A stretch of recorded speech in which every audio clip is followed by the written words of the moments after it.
All right, let's just get right into it. Welcome to today's Explainer.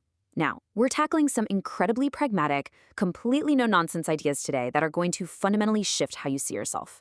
We're diving deep into the core concepts from Shweta Gangwar's brutally honest work. And our focus today? Well, it's simple, but it's heavy. You and you alone are entirely responsible for your own mindset.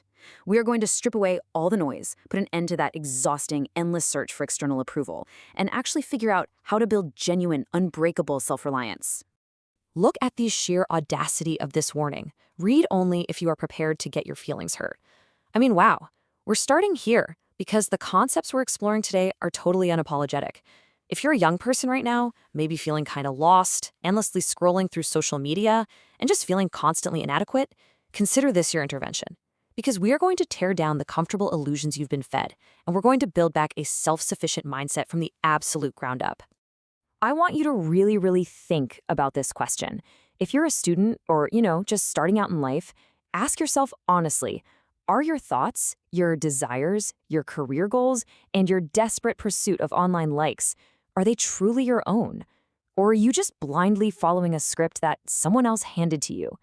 Because the author argues that most of what we actually consider our identity is really just an accumulation of other people's expectations. And that brings us to a pretty jarring, honestly uncomfortable concept. The author states that society, and yeah, even our parents, often manufacture us like products. Think about a car on an assembly line. You're built, you're polished, and you're pushed out into the world to achieve a very specific societal status, rather than being taught how to navigate the messy, complex reality of simply being human. You're basically treated as a product with hope attached to it, the hope that you'll succeed and, look good on paper. But here is why that manufacturing process is so deeply flawed. As kids, we're taught what to think instead of how to think. And because we lack emotional intelligence early on, our raw, unchecked emotional responses end up becoming our teachers. Our parents and schools focus incredibly heavily on our grades and our future status, completely ignoring who we actually are as individuals. And the result? We enter adulthood totally confused, desperately seeking out self-help gurus and random influencers for the answers we really should be figuring out ourselves. Which leads us right into the trap of approval. I mean, for whom are you trying to be good? Why are you so desperate for validation from people you barely even know? Or worse, from random avatars on the internet? Seriously, whether it's a teacher, a boss, or the comments section, we are constantly performing to meet their standards. We've literally been programmed to seek out some external authority to just pat us on the head, all because we don't know how to validate ourselves. The brutal truth is this: approval can destroy the individual in you. Seeking validation is quite literally a drug addiction.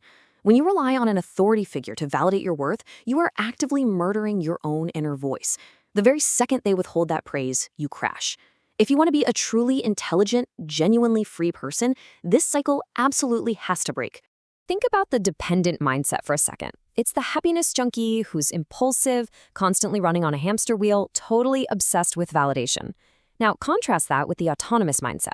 This is the free personality. An autonomous person focuses on logical thinking. They evaluate the actual long-term utility of their choices, and they rely solely on themselves for growth and satisfaction. They don't just mindlessly chase whatever feels good in the moment. All right, now it's time for a major reality check about entitlement. Who told you that you're special? Was it your parents? The media? Because the harsh truth is, uniqueness is not a congenital right. You aren't born special just because you exist. And constantly demanding the world treat you like you're the main character is a total fast track to misery. So let's redefine this pragmatically. Think of life kind of like a complex video game. You don't just spawn at level 1 with the legendary title of special, right? You have to grind. You have to build discipline, master your skills, and earn your stats. Specialness is a badge of realization that you actually have to earn. It's that quiet, undeniable confidence that comes from proving to your own brain that you are capable of overcoming real challenges. So, how do we actually get there? Well, you prove to yourself that you're capable. You build rock-solid habits of discipline. You earn it through tangible, real-world achievements, whether that means mastering a new language or crushing it in your career.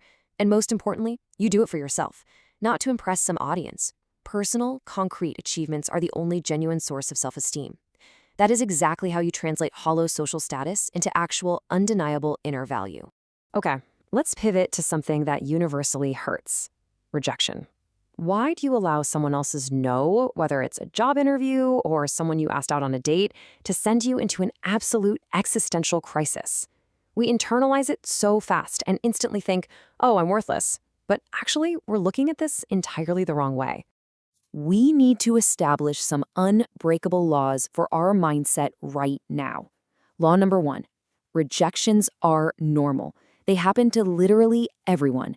You are not the center of the universe, and getting a no doesn't mean you're uniquely flawed. It is simply a statistical reality of living on a planet with billions of other people.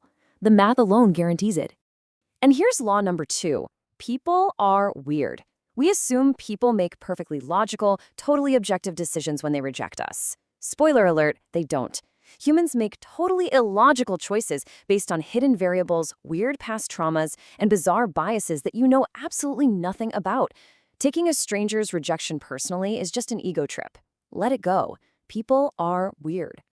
Especially when it comes to romance, here's the brutal reality.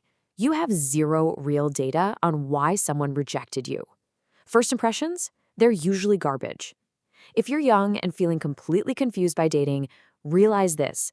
You are highly likely chasing a fantasy person, influenced by Instagram and movies, not a real human being.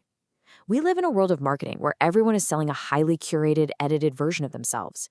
You've got to stop letting a manufactured image dictate your self-worth. Now, think about your relationship with failure for a second. Are you settling for a life of complete mediocrity, just staying in the same comfortable little lane, simply because you are terrified of looking stupid? Because you don't want to lose that traditional winner status in the eyes of everyone else? Look at the fragile illusion of traditional success versus real, gritty resilience. Traditional winning is always seeking the trophy. It craves instant gratification and leaves you totally devastated by any loss. Real winning, the mindset of a truly autonomous individual, focuses entirely on the learning journey. You become completely unfazed by arbitrary societal deadlines. And most importantly, you don't cry over failure. You act like a scientist and you extract data from it. Always keep this rule in mind. The only downside of failing is that your path may become longer. Failing doesn't change your destination unless you surrender and let it. It simply provides the critical data and feedback you need to adjust your strategy and ultimately win the war. It's just a detour, not a dead end. So, we've deconstructed the illusions. The ultimate question now is, how do we transition? How do we go from being a dependent, validation-starved product on society's assembly line into a truly free, self-sufficient individual? How do we actually take back the wheel? Here is your hard-hitting, step-by-step algorithm for freedom. Step 1. Take total, absolute ownership of your failures. No more playing the victim. Step 2. Analyze the real data behind the outcome, completely devoid of emotion. Step 3.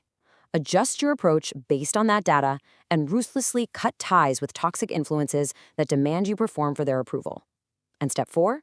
Focus purely on building your capabilities. Honestly assess the actual utility and opportunity of your skills out there in the real world. I want to leave you with one final, provocative thought today. Look at whatever you are pursuing right now in your life and ask yourself, do you truly want to do this because it builds your self-reliance and deeply satisfies your inner voice? Or are you just doing it because you feel you have to, just to please an audience that doesn't really care about you anyway? It is time to take full responsibility for your mindset. Stop living by someone else's script and start earning your own unique place in the world. Really think about it.